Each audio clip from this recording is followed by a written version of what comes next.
Vamos lá então, pessoal.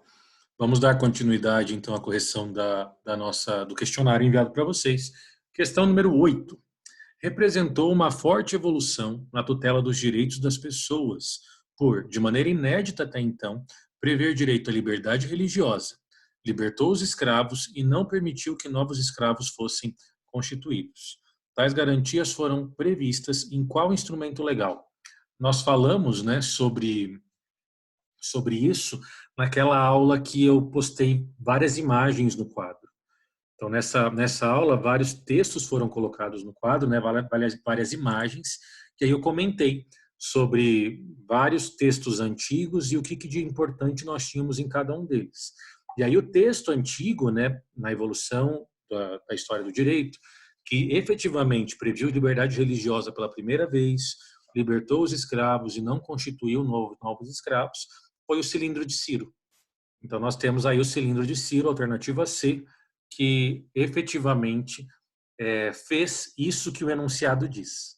Ok? Então, foi a grande contribuição que nós tivemos do cilindro de Ciro na evolução da história do direito como um todo.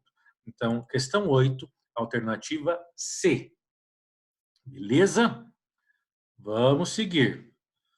Olá para todos os que estão chegando aí. Bem-vindos. Questão número 9. Assinale a alternativa incorreta sobre o direito grego. Então, aqui nós temos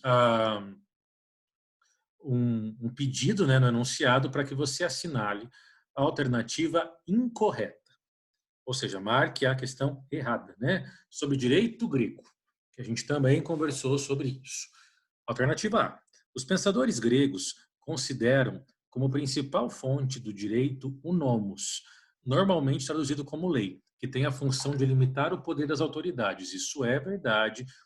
A principal fonte do direito grego, e a nossa última questão é sobre fonte do direito romano, né? Mas para o direito grego, a principal fonte era o denominado nomos, que muitos acabam traduzindo por lei. Na verdade, era algo um pouco mais amplo do que a própria lei, mas é extremamente comum que a tradução seja feita dessa forma. Mas está correta a alternativa A. B. As leis draconianas, conhecidas pela sua severidade, introduziram, através do primeiro Código de Lei de Atenas, um importante princípio do direito penal, estabelecendo a distinção entre os tipos de homicídio, fazendo classificação entre homicídio voluntário, involuntário e legítima defesa. Sim, isso é verdade, está correto. Nós falamos sobre isso.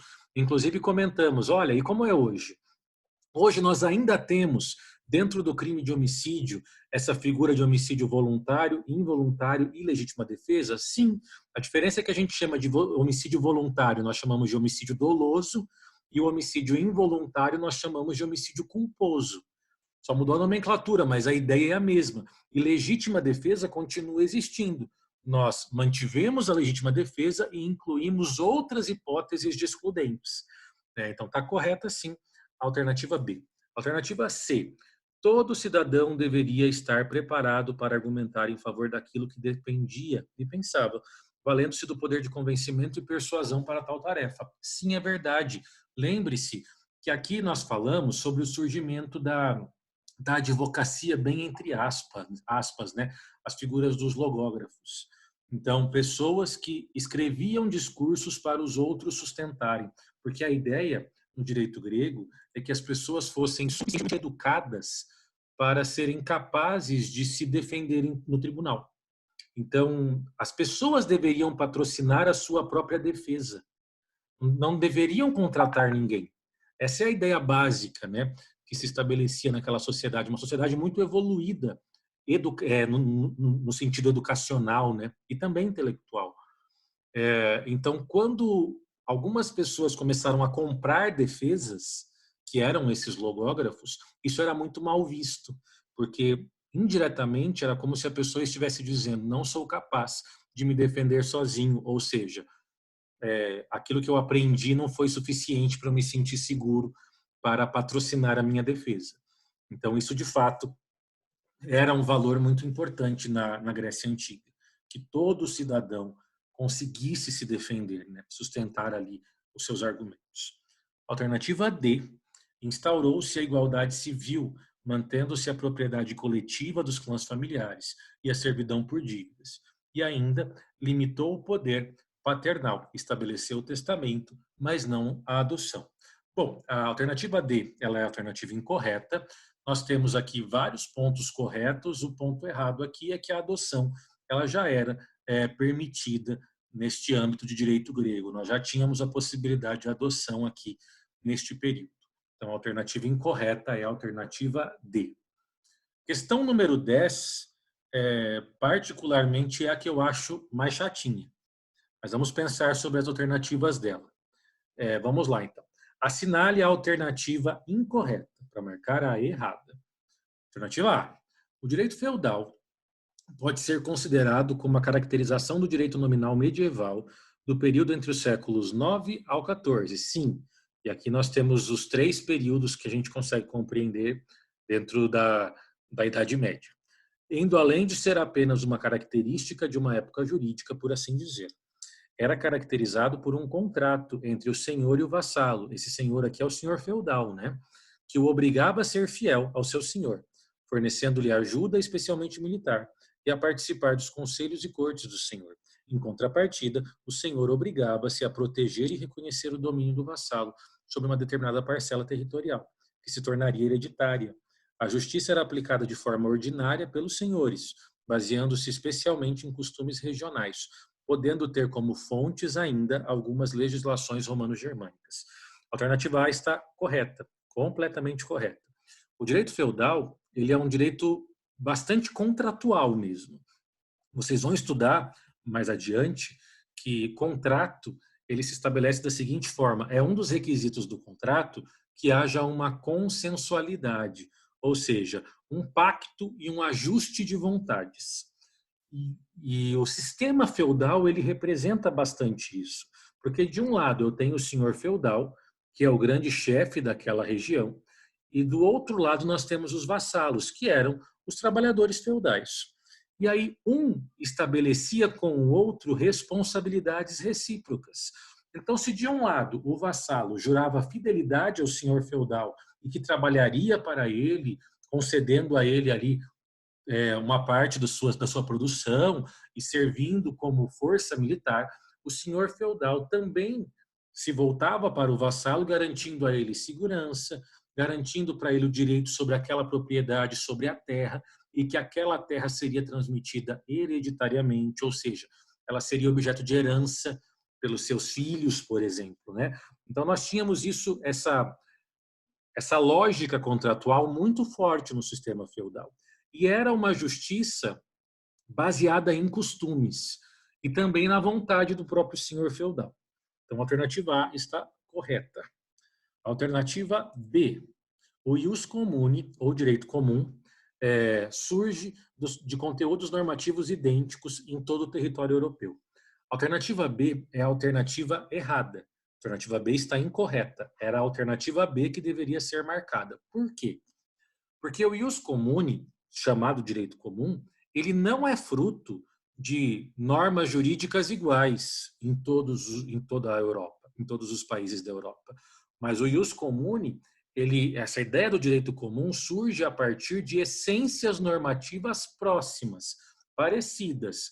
Nós não tínhamos a necessidade de ter conteúdos normativos idênticos, não precisava que o direito germânico fosse igual ao direito italiano, que fosse igual ao direito inglês, que fosse igual ao direito português.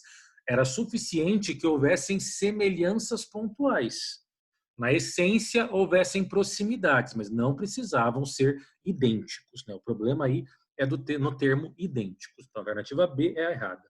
Alternativa C. O direito germânico baseava-se nos usos e costumes e não era escrito, como dito anteriormente, né? Cada família ou clã ou tribo possuía suas leis com tradições próprias, formando um mosaico de diferentes costumes e regras. A família era a principal instituição dos povos germânicos, o centro de onde nasciam as regras.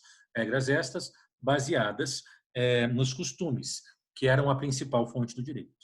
O pai exercia poder absoluto dentro da família e dele emanavam as regras. Nos costumes dos bárbaros, ou no direito germânico, entendia-se que a família seria responsável pelas dívidas, atos ilícitos e erros dos seus filhos. Isso está correto. A alternativa C está correta. Isso até eu comentei com vocês quando a gente falou um pouquinho sobre o direito germânico, que existe uma peculiaridade muito curiosa, porque hoje nós utilizamos o termo direito romano germânico para falar da civil law, né? Para falar sobre aquele sistema jurídico escrito. E aí eu venho e jogo assim, o direito germânico baseava-se em usos e costumes, sim. Nos primórdios, o direito germânico ele era totalmente verbal, totalmente costumeiro. Ele passa a ser escrito muito tempo depois. Então, inicialmente, o direito germânico ele não surge de maneira escrita. Ele começa de maneira costumeira ou consuetudinária, né? Que é uma outra nomenclatura próxima. D. Direito canônico é o direito da Igreja cristã, advindo das origens da Igreja católica. Após a liberdade de culto outorgada por Constantino em 313 d.C., papas e bispos passam a gozar de poder para julgar os adeptos do cristianismo, quando estes se submetessem de forma voluntária à autoridade religiosa. E assim os julgamentos sobre questões exclusivamente religiosas passam a ser de competência privativa da Igreja. Isso é verdade. O direito canônico hoje é uma fonte de direito que se aplica na Igreja Católica, né, perante membros da Igreja Católica, e é aplicado até hoje. Então, nós temos um código de direito produzido pelo sistema papal, né, de certa forma. Nós temos a Santa Sé produzindo as normas referentes ao direito canônico, né? O que acontece nessa situação? O direito canônico ele serve para julgar pessoas que voluntariamente são adeptas a essa forma de pensar, forma de crer, forma de acreditar. Então, as pessoas que... Ninguém é obrigado a ser católico.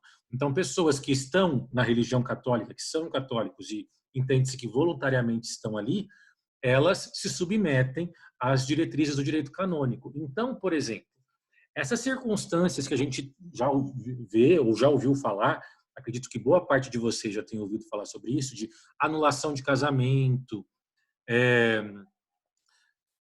sobre possibilidade ou não de um novo casamento, ou do divórcio ser permitido ou não, de tomar a comunhão ou não tomar. Isso tudo é uma previsão que é prevista no âmbito do direito canônico. Então, essas possibilidades de participação religiosas, né? Então, sim, é um direito da Igreja Católica, efetivamente. Então, está correta, sim, a alternativa D. Então, a resposta correta que vocês marcaram é a B? B de bola, né? Isso. Vamos agora para a nossa última questão 11. São fontes do direito romano, exceto, mais uma vez lembra a dica, exceto para marcar a incorreta. Então, aqui eu quero que você me diga o que não é fonte do direito romano. Sobre isso, pessoal, tem aquele vídeo que está no YouTube, onde ele é só sobre direito romano, sobre fontes do direito romano. Então, tem esse vídeo lá no YouTube sobre isso, que foi compartilhado com vocês. Então, lei é fonte do direito romano? Sim, lei na antiguidade foi fonte do direito romano. Costume foi fonte do direito romano? Sim, foi. Plebiscito, sim, era uma forma de participação popular. Foi fonte do direito romano. Súmula, não. Súmula nunca foi algo comentado ou identificado no âmbito do direito romano antigo. Então, súmula, antigamente, não foi fonte do direito romano. No Brasil, hoje, súmula é fonte do direito brasileiro, mas do direito romano antigo, súmula não é. Jurisprudência, está até escrito errado aqui, né? Jurisprudência é fonte do direito romano, foi fonte do direito romano. Então, nós temos como fontes do direito romano lei, costume, plebiscito e jurisprudência. Isso tem no vídeo que eu postei para vocês, que está lá no YouTube. Súmula não faz parte. Nas nossas últimas aulas, acho que na nossa última aula, inclusive, eu expliquei para vocês a diferença entre jurisprudência e súmula, né? Então, só para retomar e relembrar, né? Jurisprudência é aquele conjunto de decisões proferidas pelo tribunal, várias decisões reiteradas no mesmo sentido, sobre o mesmo assunto. Isso é jurisprudência. Súmula é quando o tribunal, depois de ter formado jurisprudência, ele sintetiza a jurisprudência, cria lá um enunciado, como se fosse um artigo pequenininho. Quem faz isso é o próprio tribunal. E aí, ele expressa de maneira pública e notória qual é o entendimento do tribunal sobre aquele assunto. Para explicar a súmula e a jurisprudência, eu dei aquele exemplo do Código de Defesa do Consumidor, aplicável nas relações bancárias, né? Então, eu comentei com vocês, chegou no STJ vários processos em que se discutia revisão de contrato bancário.